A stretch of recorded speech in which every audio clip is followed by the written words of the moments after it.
Alright, I believe this is episode, whatever, video number 17. I could be wrong, could be 16 or 18, whatever, I lost count. I haven't did anything to this project since the middle of last week, because Wednesday I worked on it, Thursday I worked on it, and Friday I didn't do much. During the weekend all I did was clean my bay, so everything's nice and clean. It got all the rust and dirt out of here. The jack that I love to use is officially free. It was underneath my brother's truck holding his motor up while the trans was out, and we got that squared away. So my goal today is to, I'm not sure yet. I still have to do some thinking about what I'm going to do. I know the back of the Bronco chassis needs to come up to get that angle right, because the last video I showed you that the frame rails that I made for the front end of the LeBaron, I cut a pie out of them, and so I bent the ends down so they're like 15 degrees, and that's what the Bronco chassis was level.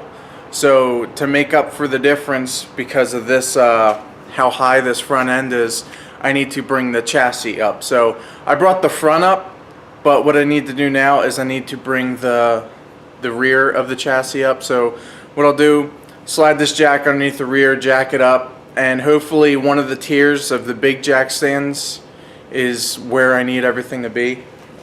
So then I'll get everything buttoned up. I'm not sure if I want to nut and bolt these rails to the front end and then worry about connecting the rails to the rest of the Bronco chassis, or connecting the rails to the Bronco chassis and then worrying about connecting them to the front end. I think I'm going to connect them to the front end first because that just makes more sense.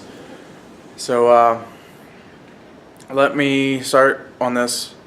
I gotta get in the groove. I haven't done this in a while. I jacked up the rear of the chassis, and the jack stands were already at the last tier, so they wouldn't hold anything up higher than that. So I put two 2x4s vertical, so that gives me maybe like 2 or 3 inches extra height, which is exactly what I need, because I'm looking here and these angles are basically the same right now. So once these are bolted down, it's going to look different than that, because this is actually going to be like this along the side. But I still gotta, I'm going to have to bolt these to the front here, and then put the power steering pump on, and then put the wheels on, and then worry about connecting it to there. I'd rather not do it that way, but I'm the only one working on this, and I don't know any other way to do that. So here we go.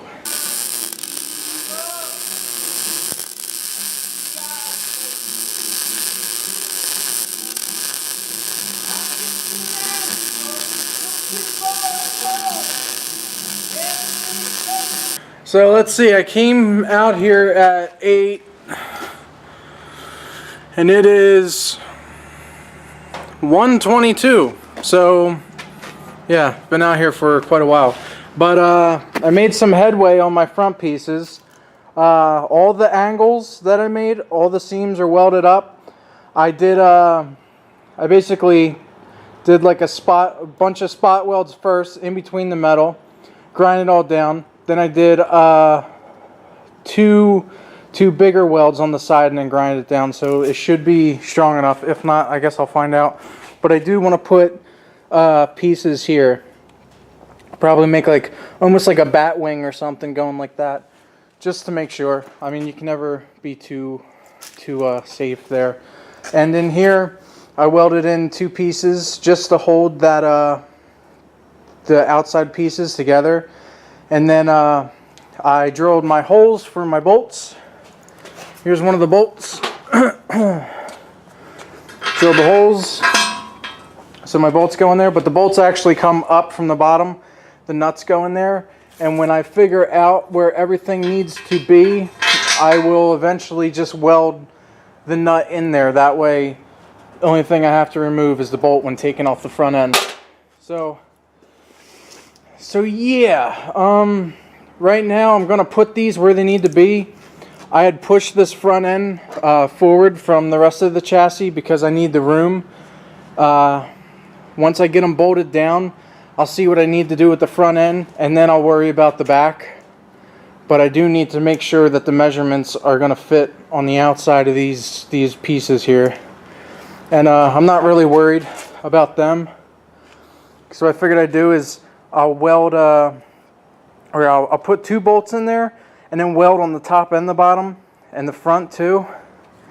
And then I'll have pieces come out here, and I'll nut and bolt them with 2 nuts and bolts, and then weld everything up there. So it should be strong enough.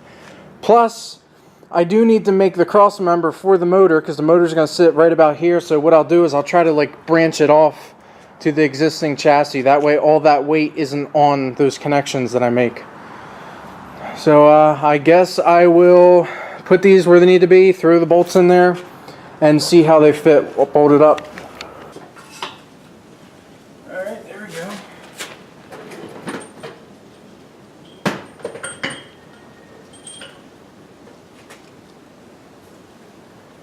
Are you going to fit all the way in? Or...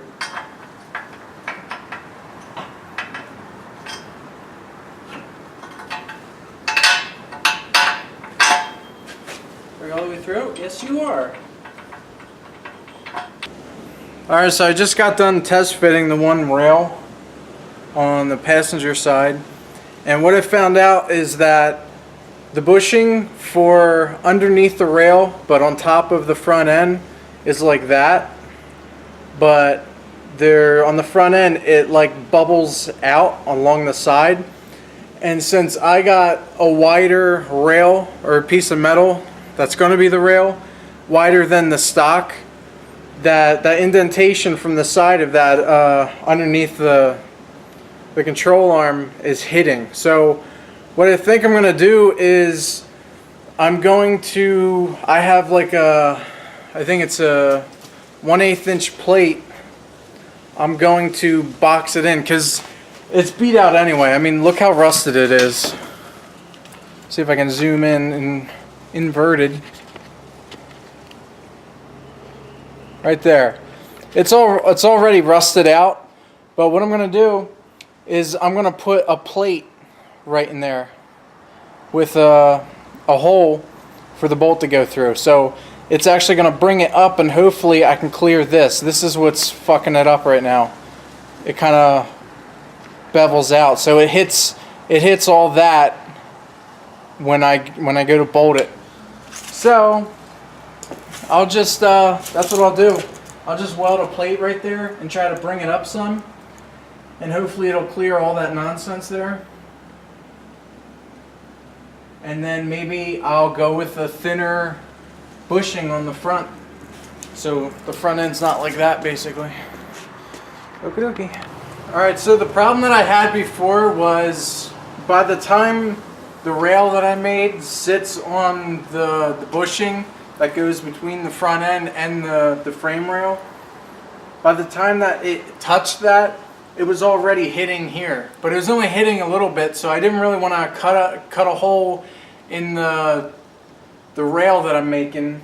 But so what I decided to do was I have 1/8 inch, almost a 1/4 inch spacer that I made. So hopefully it'll bring it up off of that and go straight across without touching. So let me test fit it.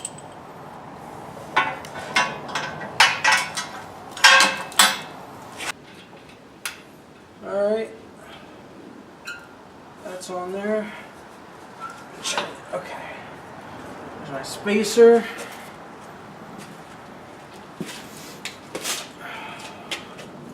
Now, are you touching? You're still fucking touching. Wow. So, it's still touching, motherfucker.